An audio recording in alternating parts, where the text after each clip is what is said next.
सर्वप्रथम हाम्रो देश विदेशमा चलिरहेका दाजुभाइ दिदीबहिनी सबैजनालाई आज 2025 मे 11 आइतबारको दिन सबैजनालाई मेरो तर्फबाट नमस्कार टसिदेले अनि गुड मर्निङ भन्न चाहन्छु।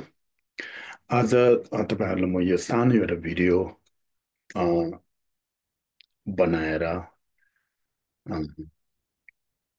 तपाईँहरूको अगाडि आउने कारण चाहिँ के हो भने आज चाहिँ हाम्रो एकदमै महत्त्वपूर्ण दिन। अब हाम्रो नेपालतिर हो भने त आमा खुवाउने औँसी भन्छ। अब 10 दिन पहिले त्यो गरिसकेको छ होइन। अब हाम्रो फेरि बाहिर देशतिर चाहिँ ह्याप्पी मदर्स डे भन्ने एउटा एकदमै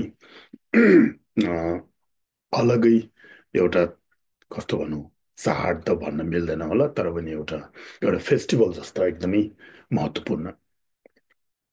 सबैजनाले happy mother's day, happy father's day, happy children's day, happy teachers' day, यस्ता यस्ता धेरै धेरै हाम्रो कस्तो भनौँ, एउटा बा आमा विद्यार्थी टिचरहरूलाई एउटा सम्मान गर्नेको दिन चाहिँ एकदमै राम्रो बनाएको छ भने मलाई एकदमै खुसी लाग्छ। त्यसैले आज मदर्स डे, आमाको दिन भन्छ होइन। अब बाको दिन पनि आउँदैछ होइन, ह्याप्पी फादर्स डे भन्ने। तर पनि ह्याप्पी फादर्स डे र मदर्स डेमा चाहिँ फेरि मदर्स डे चाहिँ एकदमै अ, भव्य र एकदमै एक्साइटिङ होइन। सबैजनालाई ओ मदर्स डे आयो भन्ने एउटा समारोहमा केही न केही गर्छु भन्ने सबैजना एकदम एक्साइटेड हुँदो रहेछ। त्यो हुनु पनि पर्छ जस्तो लाग्छ। किनभने हाम्रो एउटा बुद्धिस्टको बाटो हेऱ्यो भने एउटा आमा भन्ने चाहिँ एकदमै महत्त्वपूर्ण अ, अ, मानिन्छ होइन। त्यो मात्रै नभएर संसारको पशु पक्षीदेखि लिएर अब हामीले एउटा जन्म धेरै लिएको छ भन्छ नि होइन। तर पनि हामीलाई थाहा छैन होइन के को जन्म लियो। जेमा जन्म लियो भने हामीले त्यो जन्म लिनेको पशु पक्षी गाई भैँसी जे मान्छे जेमा जन्म लियो भने त्यो जन्म लिनेकोलाई हामीले आमा भन्छ नि त्यही जस्तो अहिले हामी अ, मानव त मान्छेको रूपमा जन्म लिएको छ। यो जन्म चाहिँ कसले दियो, त्यो टाइममा हामीले के सोच्नुपर्छ भन्ने बारेमा म तपाईँहरूलाई एक दुई शब्द भन्न चाहन्छु। अ, कसैले भन्छ होइन, ओ अ, आमाको दिन मात्रै एकदमै महत्त्वपूर्ण मान्दो रहेछ, बाको दिन महत्त्वपूर्ण नमान्ने रहेछ, यस्तो पनि सोच्ने हुँदो रहेछ। त्यस्तो होइन। एउटा अ, आमा बा दुइटै हाम्रो लागि एकदमै कस्तो भन्नु भने काइन्डनेस होइन, एकदमै महत्त्वपूर्ण हो। त्यो भन्दा पनि त्यो मात्रै नभएर आमा चाहिँ किन महत्त्वपूर्ण मान्छ भने होइन, यदि हाम्रो शरीर चाहिँ कसरी बन्छ भने आमा बा दुईजनाको एउटा ब्लड र होइन स्पर्मले गर्दाखेरि हाम्रो जिउ चाहिँ बनेको होइन। अनि जिउ बन्नु चाहिँ सजिलो छैन। त्यो जिउ अ, 9 महिनासम्म होइन स्याहार्ने चाहिँ कसले स्याहारेको छ भने आमाले स्याहारेको छ भने एकदमै कठिन हुन्छ होइन। हामीले 1 पाउन्ड एउटा अब 1 पाउन्ड भएको सामान या जे भयो भने चिजहरू हातमा लिएर 1 घन्टा बस भन्यो भने कति गाह्रो हुन्छ होइन। त्यसो सोच्यो भने त आमाले हामी 1 पाउन्ड मात्रै नभएर 4 5 6 7 पाउन्ड होइन 9 महिनासम्म भुँडीभित्र लिएर होइन। अनि सानो बच्चालाई के नहुन्छ कि भनेर यता स्याहार उता स्याहार। अनि भर्याङ चढ्दा पनि एकदमै होसियार गरेर होइन, खाना खाँदा पनि होसियार गरेर, सुत्दाखेरि पनि होसियार गरेर, गाडी चढ्दाखेरि पनि होसियार गरेर, भारी बोक्दाखेरि पनि होसियार गरेर गर्ने कारण चाहिँ त्यो जुन पेटमा भएको बच्चालाई राम्रो होस् र बच्चालाई यताउता नहोस् भन्ने सोचाइ लिएर आमाले त्यतिसम्म गर्छ होइन। तातो तातो तातो पनि पिउँदैन, चिसो चिसो पनि पिउँदैन। अब यहाँतिर हो भने त फेरि महिना महिनामा फेरि एउटा चेकअप गर्न जानुपर्ने रहेछ। नेपालतिर त्यस्तो छैन नि होइन। भाडी बोक्यो, अनि घाँस काट्यो, दाउरा टिप्नु गयो, गोठालो गर्न जानुपर्छ, बारी खन्नु जानुपर्छ। त्यस्ता त्यस्ता दुःख लिएर हामीलाई आमाले, बाहरूले यति हेरिरहेको छ होइन। त्यसै कारणले हामीले जहिले पनि के सोच्नु पर्ने रहेछ एउटा, म जहिले पनि भन्छु होइन, संसारमा जे चिज जे सामान भयो भने पाउँदो रहेछ, तर पनि आफैले जन्म दिनेको बा आमा जस्तो त कहीँ पनि नपाउने रहेछ। मेरो एउटै व्यक्तिगतको कुरा गरेँ भने होइन, म 6 वर्ष हुँदाखेरि मेरो बा बितेको होइन। बाको माया पाएको छैन त भन्नु सक्दैन नि, तर माया त पाएको छ, तर पनि आफूले सोचेको जस्तो होइन। यदि अहिले बा भएको भए, बा कति कति खुसी हुन्थ्यो होला भन्ने चाहिँ जहिले पनि मनमा आइरहन्छ। तर पनि मान्छेको चोला जन्म लिइसकेपछि मर्ने भन्ने चाहिँ यो के भन्छ, हामीले जन्म लिएपछि मर्नु पर्ने चाहिँ यो अब लेखेर आएको हो होइन, कसैले बनाएको भने केही पनि होइन होइन। त्यस कारणले बच्चा पहिले बितिने होइन, बाआमा पछि भने बाआमा पहिले जाने, बच्चा पछि बितिने त्यस्तो संसारमै छ। त्यसो भएको कारणले अहिले आमा छ होइन। आमा छ, तर पनि आमाको लागि मैले आमाले जति हामी बच्चाहरूलाई स्याहार सुसार पालन पोषण गरेको जस्तो मैले आमालाई यति गर्न सकेको छैन। तर पनि गर्नु सकेको छैन त बस्नु चाहिँ टाढो बस्छ होइन, जहिले पनि अँ, मनबाट होइन। मेरो बा आमा, दिदी बहिनी, भाइ बहिनी होइन, आफूलाई एक दुईवटा ज्ञान दिने टिचर होइन, अहिलेसम्म हेरिरहने, मलाई सपोर्ट गर्ने सबैजनालाई एउटा एक दुई मिनट भयो भने सोचाइ लिएर जहिले पनि प्रदान र पाठो चाहिँ गरिरहन्छु। त्यस भएको कारणले हामीले जब बा आमा जिउँदो छ त्यो टाइममा हामीले बाआमालाई पालन पोषण र बाआमाको मन नदुखाउने हामीले के गर्नु सक्छ होइन बाआमाको लागि। उहाँहरूले हाम्रो लागि कति दुःख पीडित बुझ्यो छ होइन, रात दिन खाइ नखाइ होइन। सानो टाइममा बच्चा हेर्दाखेरि कति दुःख रहेछ तपाईँहरूलाई थाहै छ होइन, जो आमा बनेको छ त्यसलाई थाहा हुन्छ होइन। जब बच्चा हामीहरू बिमारी भयो भने आमा रात पनि नसुतेर बच्चाको हाम्रो लागि हेरिरहँदो रहेछ नि होइन। त्यस्ता त्यस्ता कठिनहरू बोकेर हामीलाई अ, यहाँसम्म पुर्याएको छ होइन। अहिले हामीले एक दिन अनि आमाको दिन, आमा खुवाउने औँसी भनेर मात्रै नभएर दिन दिनमा हामीले जुन अहिले के भन्छ जिउँदो भएको बाआमालाई हामीले कसरी खुसी राख्नुपर्छ, कुरा गरेर खुसी राख्नुपर्छ कि उहाँको मनको एउटा सपना चिन्ताहरू मनको सोचाइहरू पुरा गरेर हामीले खुसी गराउनु पर्छ कि होइन। एउटा त्यस्ता त्यस्ता हामीले बाआमालाई खुसी बनाउने तरिका धेरै तरिकाहरू छ। अहिले हामी बाआमा जिउँदो हुँदाखेरि नगरे भने जब बाआमा यहाँबाट यो संसारबाट जान्छ त्यो टाइममा हाम्रो समय त्यो टाइममा चाहिँ हामीले धेरै जस्तो अब कस्तो भनौँ, हामीले लेट लेट गरिसक्यो। अहिले हुँदाखेरि होइन, जहाँ होस् बाआमा नेपालमा होस्, इन्डिया होस् होइन, टिबेटमा होस्, आफू अमेरिका होस्, युरोप होस्, जहाँ भयो भने होइन, हामीले अहिले एकदमै एउटा टेक्निकले गर्दाखेरि अनि छेउमै भएको जस्तो हामीले हेर्नु पाइन्छ। त्यो टाइममा हामीले एक दुई मिनट भयो भने टाइमले गर्दा दिन दिनमा गर्नु सक्दैन होइन, कामले गर्दाखेरि रात र दिन फरक भइरहेको छ होइन। छ त्यस कारणले एक हप्तामा एक दिन दुई दिन 5-6 मिनट टाइम निकालेर अहिले बाआमासँग कुरा गर्ने होइन। बाआमा छैन भने पनि एउटा सोचाइ लिने होइन, सोचाइ लिने। मेरो बाआमाले मलाई धेरै स्याहार सुसार गरेको छ, अहिले छैन, तर पनि तपाईँले जो मलाई पालन पोषण मेरो लागि कठिन गरेको छ त्यसको लागि म कहिले पनि बिर्सिने छैन भनेर एउटा मनमा एउटा प्रथान मात्रै गऱ्यो भने हामीले उहाँले हाम्रो लागि जुन बोकेको दुःख पीडितको हामीले एउटा पुण्य कमाउनु सक्छ जस्तो लाग्छ। जिउँदो छ भने त हामीले गर्नै पर्छ।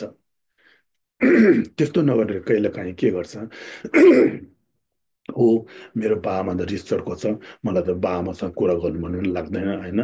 अनि एकदमै टाढो बस्छ त्यो मान्छे चाहिँ होइन। अलिकता हाम्रो कर्म, हामीले लेग्युम जे भन्छ नि होइन, कर्म र अनि फलको बारेमा नजानेको मान्छे जस्तो लाग्छ मलाई जहिले पनि होइन। फेरि त्यस्तो होइन कि मैले जहिले पनि मेरो आमालाई फोन गरेर कुरा गरेर त्यो गर्छ भन्ने होइन। कहिलेकाहीँ कोही बच्चाहरू त्यस्तोहरू छ, त्यो गर्यो भने जब पछि आफू आफ्नो आफू बाआमा जस्तो हुन्छ नि, त्यो टाइममा आफ्नो बच्चाले त्यस्तो गर्यो भने कति मन दुख्छ होला, त्यो हामीले सोच्नुपर्छ होइन। त्यही एउटा हो। दोस्रोमा के हो भने बाआमाहरूले हामीलाई जन्म दिएर बाआमाहरू डिभोर्स भएकोहरू पनि छ। त्यस्तो गर्दाखेरि बच्चाहरूले के गर्छ, ओ यो बाले त मलाई हेरेको छैन, म त वास्ता गर्दैन भन्ने, यो आमाले त मलाई हेरेकै छैन, म त कुरा पनि गर्दैन भन्ने, यस्ता यस्ता दुईजना मैले देखिरहेको छ, त्यस्तो कुरा पनि सुनेको छ। हामीले त्यो सोच्नु हुँदैन होइन। उनीहरू दुईजना अलगै भयो, उनीहरू बाआमाको कारणले भयो। बच्चाको तर्फबाट होइन, बा आमा एउटै हो। उनीहरू डिभोर्स नहुँदाखेरि चाहिँ बाआमा होइन, डिभोर्स भइसकेपछि बाआमा नहुने होइन। हामीलाई जन्म दिने आमा त्यही हो, जन्म दिने बा त्यही हो। डिभोर्स हुँदाखेरि जन्म दिने बा अलगै होइन, अनि जन्म दिने आमा अलगै त्यो हुँदैन। त्यस कारणले बा आमा सँगै होस् नहोस् त्यो अलग उनीहरूको कुरा हो होइन। हामी बच्चाहरूले हेर्ने तरिका चाहिँ यो मेरो बा हो, मेरो आमा हो होइन। हामीले भन्छ नि होइन, मेरो कर्मले दिएको बा भन्छ नि त्यही जस्तो, मैले कर्मले दिएको आमा भन्छ नि त्यही जस्तो।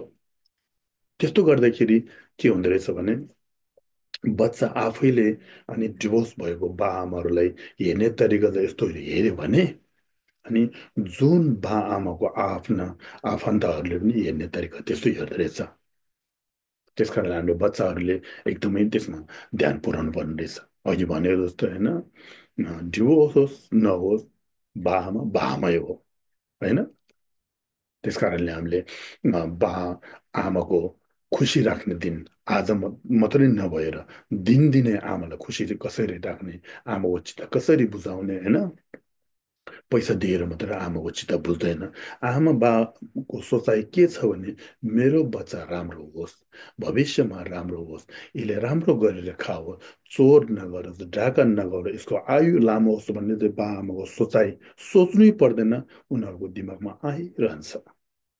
यस्ता सोचाइ लिने बा आमालाई हामीले हेला गरेको जस्तो होइन, अनि कुरा नगर्ने जस्तो, यो मेरो बा आमाले मलाई साथ साथ के भन्छ सानोमा हेरेन छ, मलाई हेर्ने मान्छे त मेरो छ्यामाले पो हेरेछ, मेरो आउले पो हेरेछ, मेरो छिमेकी पो हेरेछ भन्ने त्यस्तो सोचाइ लिएर अहिले बा आमालाई हेला गऱ्यो भने त्यो हामीले एकदमै हाम्रो सोचाइ त एकदम नराम्रो सोचाइ हो।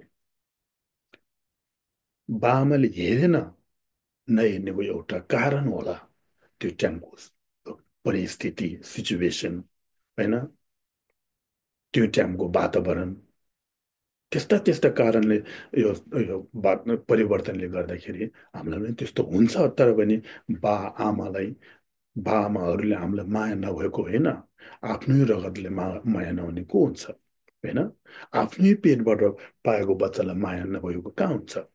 मुखले त मलाई माया छैन, मेरो छोरा होइन छोरी होइन भन्छ, तर पनि मुटुमा बच्चाको माया चाहिँ भइरहन्छ। सजिलो छैन यो हटाउनु।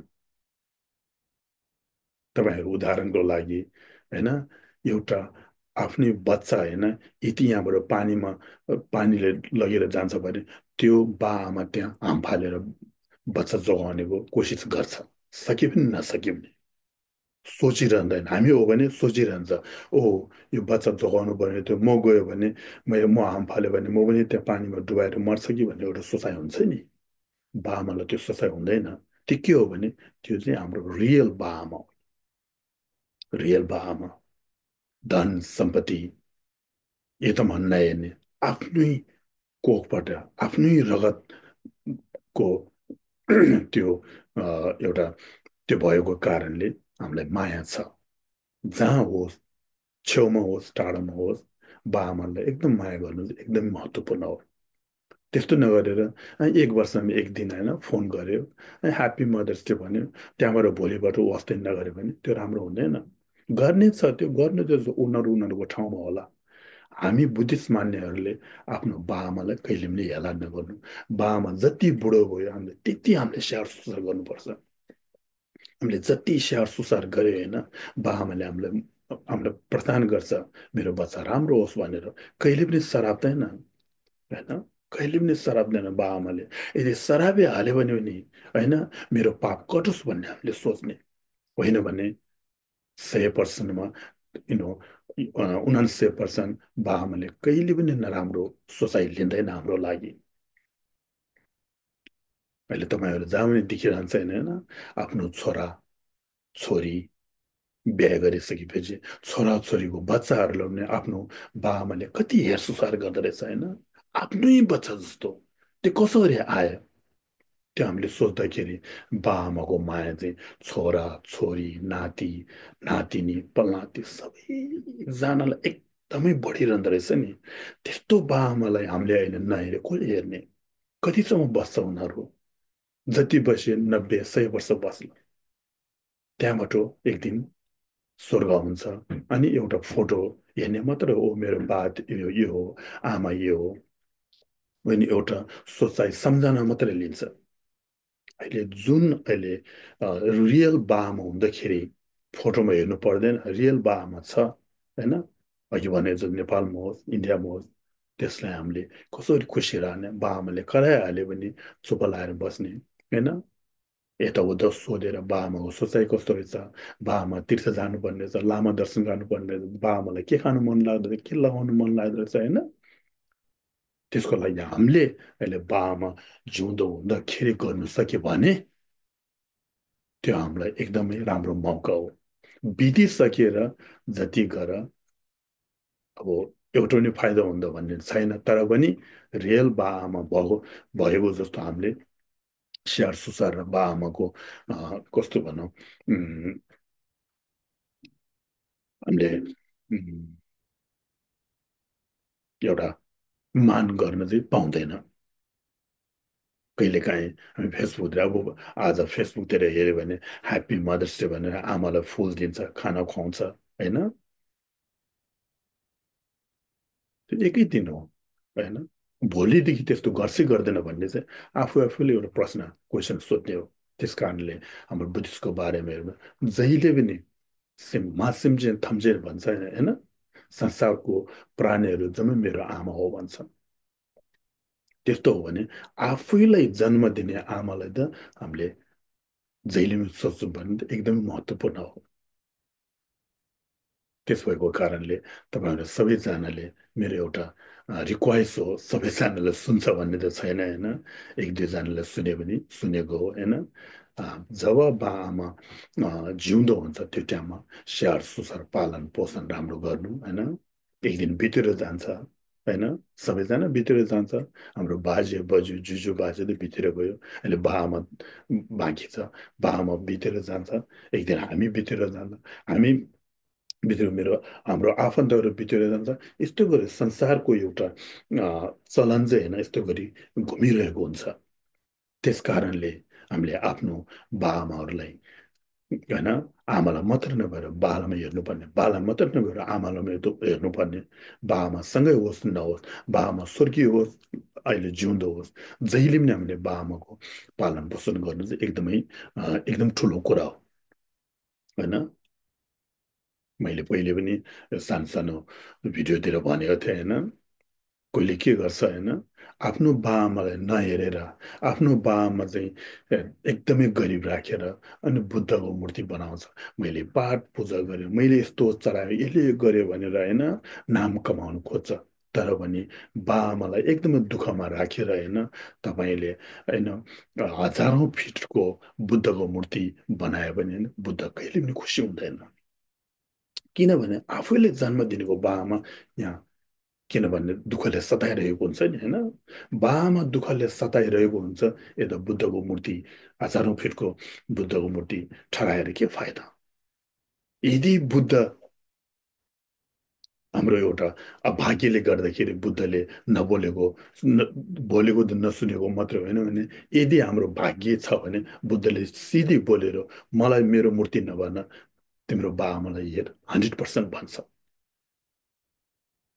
त्यो जस्तो हो कहिलेकाहीँ हाम्रो समयमा त्यस्तो छ बाआमालाई हेर्दैन होइन दुःख पीडित भएको मान्छेलाई हेर्दैन होइन गुम्बा बनाउनलाई लाखौँ रुपियाँ डोनेसन गर्छ होइन मूर्ति बनाउन लाखौँ डोनेसन गर्दा राम्रो हो त्यो नगर भन्यो भने तर पनि दुःख पीडित परेको मान्छेलाई हामीले हेर्नु सक्यो भने अनि हजारौँ फिटको मूर्ति बनाएको भन्दा पनि पुण्य धेर कमाउँछ बुद्ध खुसी हुन्छ आफ्नो गुरु खुसी हुन्छ आफ्नो बाआमा खुसी हुन्छ त्यसले तपाईँहरू आज ह्याप्पी मदर्स डे मात्रै नभएर आमालाई खुसी कसरी राख्ने बालाई खुसी कसरी राख्ने होइन आजदेखि मैले सोचाइ नयाँ के लिनुपर्ने रहेछ भन्ने बारेमा तपाईँहरूले सोचेर होइन बाआमालाई नखराउने होइन कतिसम्म बस्छ होइन बाह्र भइसक्यो होइन आज मर्छ कि भोलि मर्छ भने त कसलाई को मर्छ पहिले मर्छ भन्ने थाहा त छैन तर पनि हाम्रो सोचाइदेखि बाआमा पहिले बितिन्छ भन्ने हाम्रो सोचाइ हुन्छ त्यस्तो हो भने अनि बामा हुन्जेलसम्म हामीले त्यसको लागि खुसी राख्नुपर्ने चाहिँ हाम्रो हक हो नि होइन हामीले राख्नै पर्छ नि हामी राम्रो हुँदाखेरि बाआमालाई कति खुसी हुँदो रहेछ कति रमाउँछ त्यही सोच्छौँ हामीले पनि बाआमालाई खुसी राख्दाखेरि हामी कति खुसी हुन्छ होला त्यस कारणले तपाईँहरूले सबैजनाले एउटा आमालाई खाना मात्रै नखुवाएर होइन अनि आज तपाईँहरू अब आफ्नो आमाहरूलाई लिएर होइन रेस्टुरेन्टतिर गएर खाना खुवाउनु होला होइन मुख मिठाई गर्छ होला होइन अनि फुलहरू चढाउँछ होला एक आज मात्रै नभएर बाआमालाई स्याहार सुसार जहिले पनि गर्नुपर्छ भन्ने चाहिँ मेरो एउटा तपाईँहरू रिक्वेस्ट हो अनि यसमा मैले केही भन्नु जानेन र मैले केही गल्ती गरेछ भने तपाईँहरूले दुई हात जोडेर माफ माग्न चाहन्छु टसिदिले नमस्ते